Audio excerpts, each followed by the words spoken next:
तो आज के वीडियो की शुरुआत कर लेते हैं। और जैसा कि आपने टाइटल पढ़ ही लिया है, आज हम बात करने वाले हैं एसआईपी के बारे में, जो कि मतलब कईयों को दिक्कत रहती है कि क्या है एसआईपी, क्यों इसको करवाना चाहिए, ये क्यों बेनिफिशियल है हमारे लिए। तो आज के वीडियो में यही जानेंगे और जानेंगे कि कैसे आप सिर्फ मतलब एक छोटे से ट्राई से मतलब एक छोटा सा टाइम आपका दिन का, और आप कितने ज़्यादा आगे निकल जाते हो दूसरों के मुकाबले। तो यही आज के वीडियो में यही जानेंगे कि कैसे हम ज़्यादा ग्रोथ पा सकते हैं एसआईपी में। तो चले दोस्तों, उसके उससे पहले समझते हैं कि मतलब ये एसआईपी है क्या कि जो पब्लिक अभी आजकल सभी पब्लिक एसआईपी में रुपए डाल रही है। तो समझते हैं कि एसआईपी है क्या। चलिए दोस्तों, तो समझते हैं कि एसआईपी है क्या। एसआईपी, तो एसआईपी का मतलब है सिस्टमेटिक इन्वेस्टमेंट प्लान। तो क्या है मतलब ये सिस्टमेटिक इन्वेस्टिंग प्लान? तो दोस्तों, हम एक सिस्टम बनाते हैं जिसमें हम हर महीने अपनी अपनी पूरी सैलरी में से कुछ परसेंटेज निकालते हैं। मतलब कि अगर आप 100 रुपये कमा रहे हो तो मतलब आपके पास बच रहे उसके 25% रिमेनिंग बच रहे हैं, सभी खर्चे निकाल के। तो फिर आप उसको क्या करोगे? तो पहले के ज़माने में बैंक बैंक थी तो सब फिक्स डिपॉजिट करते थे, मतलब एफडी करवाते थे, और कई चीज़ करते थे, इन्वेस्ट करते थे। बट आफ्टर ईयर इन्फ्लेशन का रेट भी थोड़ा बहुत बढ़ जाता है, तो उसी की वजह से अगर आप प्रॉपर्टी भी ले रहे हो या कुछ भी कर रहे हो तो वो कभी कभी क्या होता है कि वो मैच नहीं कर पाता। तो आजकल अभी लोग, और एसआईपी की एक मतलब खूबसूरती ये है कि आप 1000 की भी एसआईपी करवा सकते हो दोस्तों। हाँ दोस्तों, 1000 की भी करवा सकते हो, 2000 की भी करवा सकते हो महीने की, 3000 की भी करवा सकते हो। मतलब कि ऐसा नहीं है कि आपको बहुत ही बड़ी अमाउंट चाहिए उसके लिए अगर आपके पास बहुत छोटी अमाउंट भी रहेगी, छोटी छोटी अमाउंट, तो भी आप उससे एसआईपी करवा सकते हो। मतलब वो डिपेंड रहता है पर्टिकुलर पर्सन पे।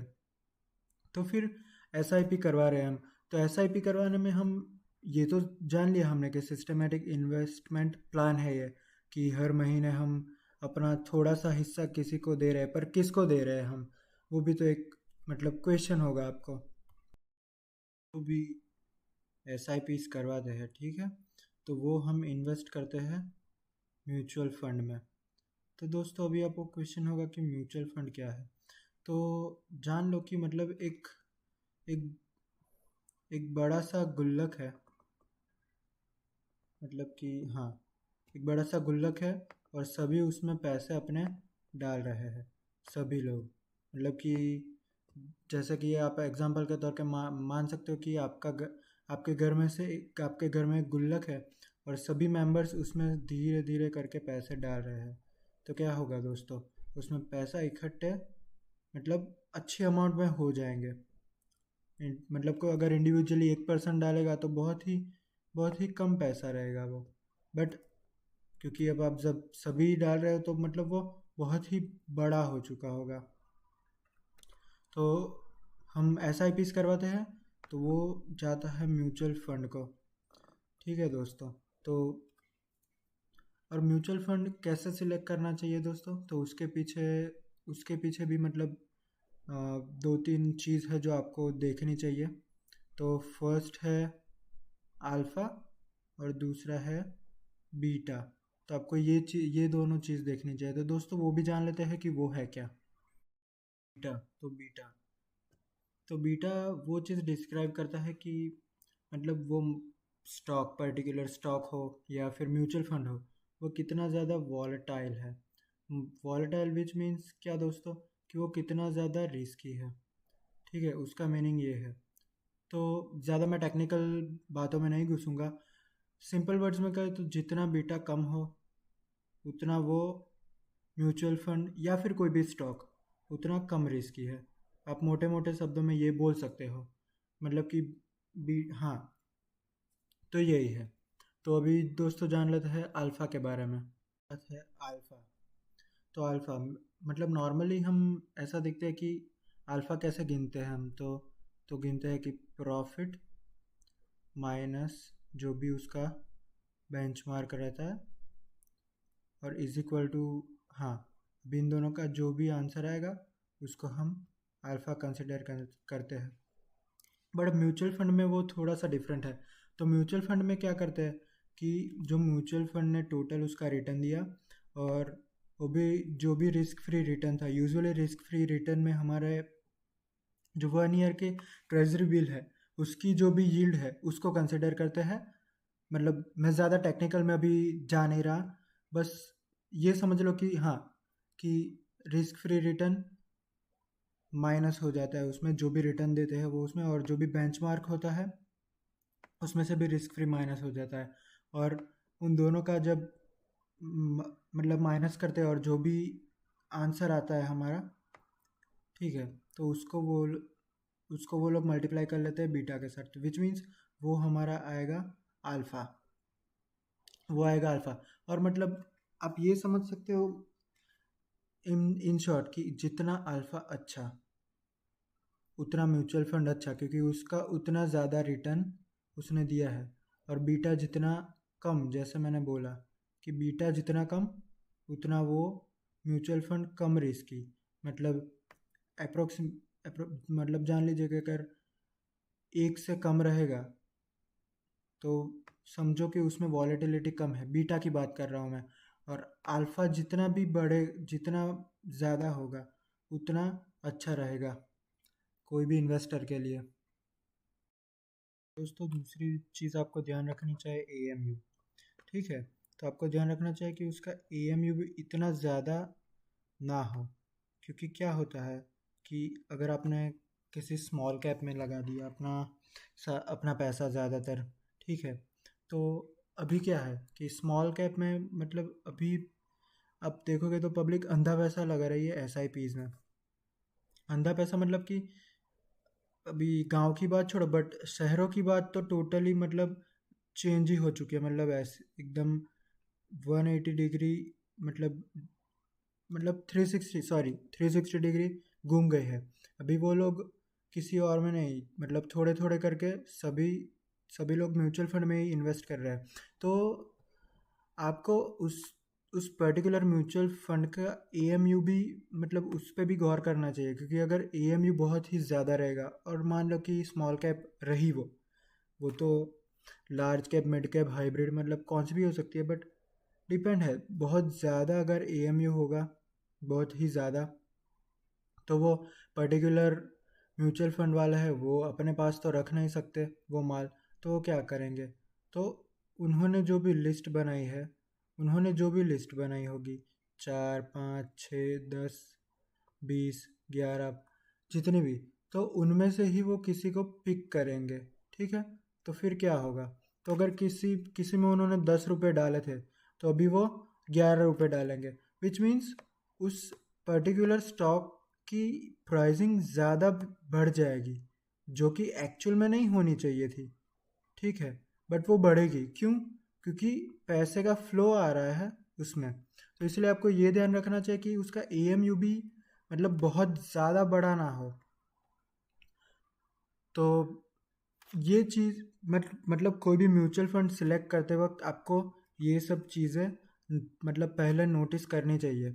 तो इससे क्या रहेगा कि आपका जो भी म्यूचुअल फंड है उसका रिटर्न देने की पॉसिबिलिटी ज़्यादा बढ़ जाएगी, अगर आप ये सब चीज़, मतलब ये छोटी छोटी चीज़ें नोटिस करोगे तो। लास्ट गलती, मतलब मैंने देखा है मेरे बहुत सारे दोस्तों को, वो कर देते हैं ओवर डाइवर्सिफाई।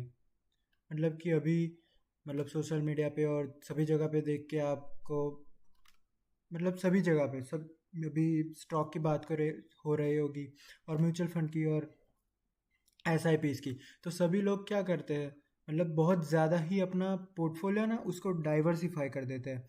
तो अकॉर्डिंग टू मी बहुत ज़्यादा डाइवर्सिफाइड पोर्टफोलियो भी सही नहीं रहता, क्योंकि मान लो कि अगर आपने निफ्टी इंडेक्स मतलब निफ्टी 50 पे आपने एसआईपी स्टार्ट की एक में, ठीक है, फिर आपने और एक दूसरा म्यूचुअल फंड चूज़ किया एक जो मैंने बोला वो, ठीक है। और एक आपने दूसरा चूज़ किया कि लार्ज कैप, ठीक है। दूसरा आपने किया निफ्टी 50, सॉरी, दूसरा आपने किया निफ्टी स्मॉल कैप, और एक दूसरा आपने किया निफ्टी स्मॉल कैप 250, मतलब, हाँ।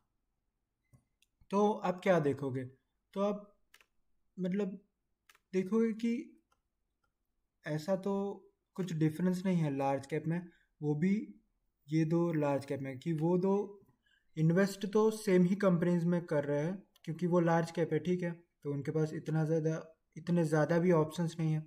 तो आप देखोगे कि वो इन्वेस्ट तो कर रहे हैं लार्ज कैप में, मतलब टोटल उन्होंने जितनी भी उनके पास कंपनीज होगी, चलिए मान लें 3 4, मतलब ये एग्जांपल के तौर पे बता रहा हूँ, ज़्यादा ही होगी, बट उन उनका परसेंटेज कम ज़्यादा होगा इन सारी कंपनीज में। लार्ज कैप है तो वो लिमिटेड ही होगी, तो इनका परसेंटेज इन चारों में डिफरेंट डिफरेंट हो सकता है। बट अब ये समझिए कि आप एक्चुअल में उसको डाइवर्सिफाई नहीं कर रहे। मतलब आप एक समझ लोगे, सेल्फ सेटिस्फेक्शन दे रहे हैं कि आपने वो चीज़ डाइवर्सिफाई कर रही है। बट इंस्टेड ऑफ दैट आप ये कर सकते हो कि एक लगा दिया आपने लार्ज कैप में, दूसरे लगा दिया आपने मिड कैप में, फिर आपने लगा दिया स्मॉल कैप में, और बहुत छोटी सी अमाउंट माइक्रो कैप या ऐसा कुछ, क्योंकि उसमें रिस्क बहुत ज़्यादा रहता। तो ऐसा करके भी आप अपना पोर्टफोलियो डाइवर्सिफाई कर सकते हो, और आप हाइब्रिड में लगा सकते हो, डेप्थ में सकते हो, कि जिसमें आपको मतलब जो भी रिटर्न है वो अप्रोप्रिएट, मतलब इतना तो मिलेगा ही, ऐसा है। तो आप उस तरह भी अपना पोर्टफोलियो डाइवर्सिफाई कर सकते हो, ना कि आप खुद ही सेल्फ कंटेनमेंट के लिए, मतलब अब 15 20 म्यूचुअल फंड्स में डाल दिए 500 500, तो फिर अकॉर्डिंग टू मी वो इतना ज़्यादा मीनिंगफुल नहीं रहेगा। कर लेते कि क्या आपको क्या करना चाहिए इन्वेस्टमेंट में और क्या नहीं करना चाहिए। तो दोस्तों, जैसा आपने देखा होगा कि हमारी जो निफ्टी 50 या कोई भी शेयर है, मानो कि किसी ने अभी लगाया है अपने, वो पर्टिकुलर म्यूचुअल फंड है, उसका भी एक ग्राफ रहता है, अगर आपको मालूम हो तो, ठीक है। और देखोगे आप कि वो कंटिन्यूअसली ऐसा ऊपर कभी नहीं जाएगा, वो फ्लक्चुएट होके ही ऊपर जाएगा, ऑलवेज ऐसे ऐसे ऐसे ऐसे होके, ठीक है। तो दोस्तों, मैं ये बोल रहा हूँ कि अगर आप इंस्टेड ऑफ, मतलब किसी हफ्ते के कोई भी एक दिन नहीं, आप हफ्ते के, मतलब ऑलवेज आप एक अलार्म रख लो आप, कि तीन 3 बजे, 3 बजे का एक अलार्म रख लो, और उस दिन आपको देखना है कि आज मार्केट लग रहा है, मुझे लग रहा है कि बहुत ज़्यादा डाउन गया हुआ है, तो उस दिन आप इन्वेस्ट कर दो उसमें, ठीक है। तो ये बहुत, अभी आपको लगेगा कि ये क्या बहुत छोटा सा डिफरेंस है, बट आपको यही चीज़ मैं कैलकुलेट करके दिखा रहा हूँ कि मतलब अगर आप ऐसा करके 1% भी महीने का ज़्यादा बना रहे हो, तो कितना ज़्यादा डिफरेंस आप क्रिएट कर रहे हो, ठीक है।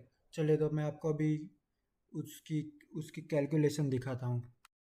तो दोस्तों, मान लो, चलो, अभी ये तो बहुत ज़्यादा बड़ी रकम हो गई, हम 500 रख 5,000 नॉर्मल, मतलब आप एक किसी भी मिडिल क्लास आदमी की एसआईपी की बात कर रहे हो, तो वो 5,000 एसआईपी कर रहा है, ठीक है।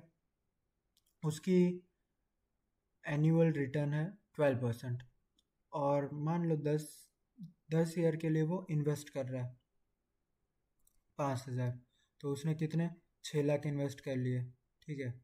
और उसका टोटल रिटर्न कितना बन जाएगा, 11,20,11,20,000 के आसपास, 10 ईयर की बात कर रहा हूँ। पर मैंने जैसा आपको बोला, ऐसा करके आप सिर्फ 1%, 1% भी डिफरेंट, 1% भी एन्यूअली, मैं महीने की बात नहीं कर रहा दोस्तों, सिर्फ एन्युअली आप डिफरेंस बना रहे हो, तो आप देख सकते हो कि कितना बड़ा डिफरेंट आ गया, ठीक है। 60,000 का डिफरेंट आ गया। और यही चीज़ अगर आप थोड़ी सी ज़्यादा अमाउंट लेके करोगे, तो आप नोटिस करोगे कि मतलब कितना ज़्यादा डिफरेंस आ रहा है इधर। चलिए, अभी 12% पे देख रहे हैं हम कि 22,40,000 और समथिंग अमाउंट है। तो अभी वही आपको 1%, ठीक है, 1% का ये देखिए दोस्तों कितना ज़्यादा, मतलब जितनी अमाउंट आप बढ़ाओगे, ये कंपाउंडिंग, ये पावर है कंपाउंडिंग की। तो दोस्तों आप जितनी अमाउंट बढ़ाओगे, जितनी भी अमाउंट बढ़ाओगे, आपको उतना रिटर्न ज़्यादा देखने को मिलेगा 13% पे। तो यही दोस्तों आज मेरी यही वीडियो बनाने का आज का मेरा मोटिवेशन था। और आखिरी बात दोस्तों, एक आखिरी टिप आपको देना चाहता हूँ। ये टिप मैं उनके लिए दे रहा हूँ कि जिनके पास अभी मतलब लमसम अमाउंट पड़ी हुई है, ठीक है, तो वो लोग पूरा रिस्क लेना नहीं चाहते और पूरी लमसम अमाउंट डालना नहीं चाहते 1-2 साल के लिए। अगर आप लमसम अमाउंट आपके पास है और अगर आप मतलब लॉन्ग टर्म प्लान रखते हो 5 साल से ज़्यादा का, लॉन्ग टर्म विच मीन्स, तो आप फिर लमसम SIP करवाओ, उसमें ही ग्रोथ अच्छी है। मतलब अभी तक मार्केट ने जितना रिटर्न दिया है उसके हिसाब से मैं बोल रहा हूँ। बट अगर कम रिस्क लेना चाहते हो तो आप STP करके भी SIP करवा सकते हो, ठीक है। तो आप किसी भी, अगर फॉर एग्जांपल मान लो कि कोई डेप्ट फंड या फिर कोई लिक्विड में आप इन्वेस्ट कर सकते हो और उसके STP से आप अपनी SIP करवा सकते हो। ये रहा उसके STP से आप अपनी SIP करवा सकते हो, वो भी आप करवा सकते हो अगर आपको करवाना हो तो ये भी एक मतलब थोड़ी सी टिप थी मेरी तरफ से, जिनके पास अभी लमसम अमाउंट पड़ा हुआ है अकाउंट में और वो शॉर्ट टर्म, मतलब कि शॉर्ट टर्म में 2-3 साल में रिस्क ज़्यादा नहीं लेना चाहते और SIP करवाना चाहते, उनके लिए है। और वैसे भी एक आम आदमी की, मतलब अगर एक आम आदमी की बात करूँ तो मैं, वो साढ़े अप्रोक्सीमेटली साढ़े चार साल तक ही अपनी SIP कंटिन्यू करवाता है, क्योंकि मतलब लाइफ है तो उसमें थोड़े बहुत अप डाउन्स आते रहते हैं, इसी वजह से। तो अगर आपको रिस्क कम लेना हो तो आप ये मेथड भी फॉलो कर सकते हो। और थैंक यू दोस्तों यहाँ तक वीडियो देखने के लिए। और ऑलवेज़ मैं यही बोलूँगा कि आपको लॉन्ग टर्म गोल रखना चाहिए। ऐसा नहीं कि 1 साल 2 साल में पैसे डबल हो गए, 3 गुने हो गए, ऐसा कभी नहीं होगा दोस्तों। क्योंकि ये है मतलब अकेले शेयर मार्केट नहीं, कहीं भी आप चले जाओ यही। तो दोस्तों फिर आप गोल्ड भी ले लो, सिल्वर भी ले लो, या बिटकॉइन में भी इन्वेस्ट कर लो। मतलब ये कंसोलिडेशन वाला पार्ट तो आपको झेलना ही पड़ेगा, किधर भी जाओ। अभी भी जिन्होंने मार्केट में मतलब बहुत ज़्यादा रिटर्न्स बनाए हैं, वो एक एक टाइम पे उन्होंने ये फ्रेज भी देखा था, तभी तभी वो लोग अभी का ये फ्रेज जो अभी आया था कोविड के बाद, वो इन्जॉय कर पाए। ठीक है, तो दोस्तों थैंक यू सो मच यहाँ तक वीडियो देखने के लिए। और किसी कोई भी क्वेरी और किसी और पर्टिकुलर चीज़ पे आपको वीडियो चाहिए तो आप कमेंट में लिख सकते हो।